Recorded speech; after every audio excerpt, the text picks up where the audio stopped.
又係我怪奇物語嘅時段啦。我重新講一次先。我嘅中文名咧，其實大家可以叫我阿琪嘅，咁英文名就叫 Kathy。因為有啲人咧，有啲老人家咧唔係幾識讀我個英文名，咁所以我而家就講一次。其實我嘅中文名叫阿琪，大家可以叫我阿琪都得嘅。好，今日咧，我想同大家分享嘅咧係關於一個不捨嘅執念。點樣為之不捨嘅執念咧？事緣咧嗰日咧，我就去一間餐廳食嘢啦。咁樣食嘢嘅途中咧，我就聽到咁啱聽到隔離台喺度傾偈嘅時候咧，就講咗一件事出嚟。我聽完之後咧，即係咁啱，因為太近啦，即係你都知啲餐廳啲位置太近啦。咁所以咧，我就覺得其實我覺得呢個世界咧有好多人都可能有呢個情況，所以我想俾大家理解下嘅。咁咧事緣咧就係我聽到嗰件事咧，其實就兩個人喺度傾緊偈啦，咁就一男一女喺度傾緊偈。咁我就聽到咧個女士咧就講咗一番說話，而呢番說話咧就係話，我就喺個群組入邊，即係佢哋可能一個活動嘅群組啦。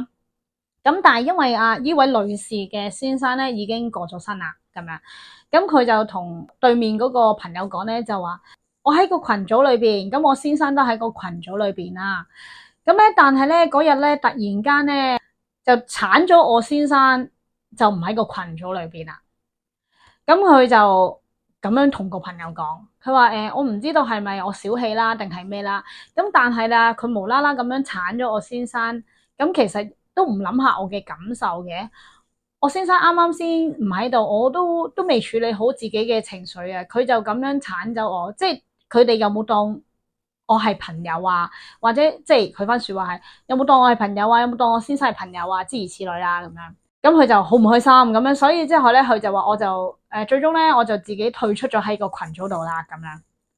咁之後咧，對方咧，即係佢個朋友咧，坐喺對面嘅朋友咧，就問佢啦。其實我都明白嘅，可能你都未處理好，或者你都唔捨得你先生啦。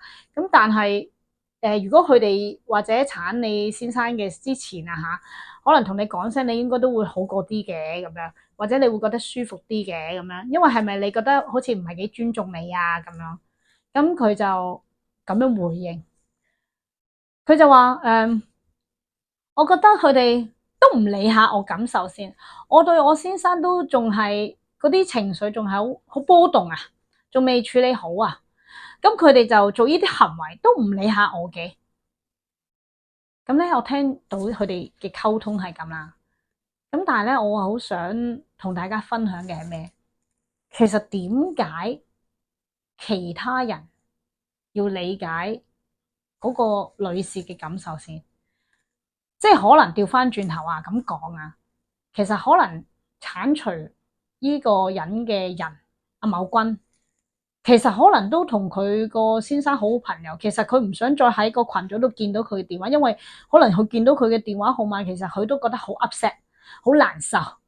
所以咧，佢就寧願唔好睇到啦，唔睇到咧就當自己唔好提起啦，咁就鏟走咗啫。其實事情好小事。但係我想話俾大家聽，好多時候我哋會喺某一啲事情上，淨係咧會覺察自己嘅情緒，之後咧就去執着於別人點解唔去明白我呢句說話。咁但係好老實，其實點解別人又必須要明白你呢？調翻轉，你又明唔明白別人呢？其實呢個係一個執念嚟，乜嘢意思咧？其實我哋好多時候人之常情啦，任何人都會，包括我自己都會，必然會發生噶啦。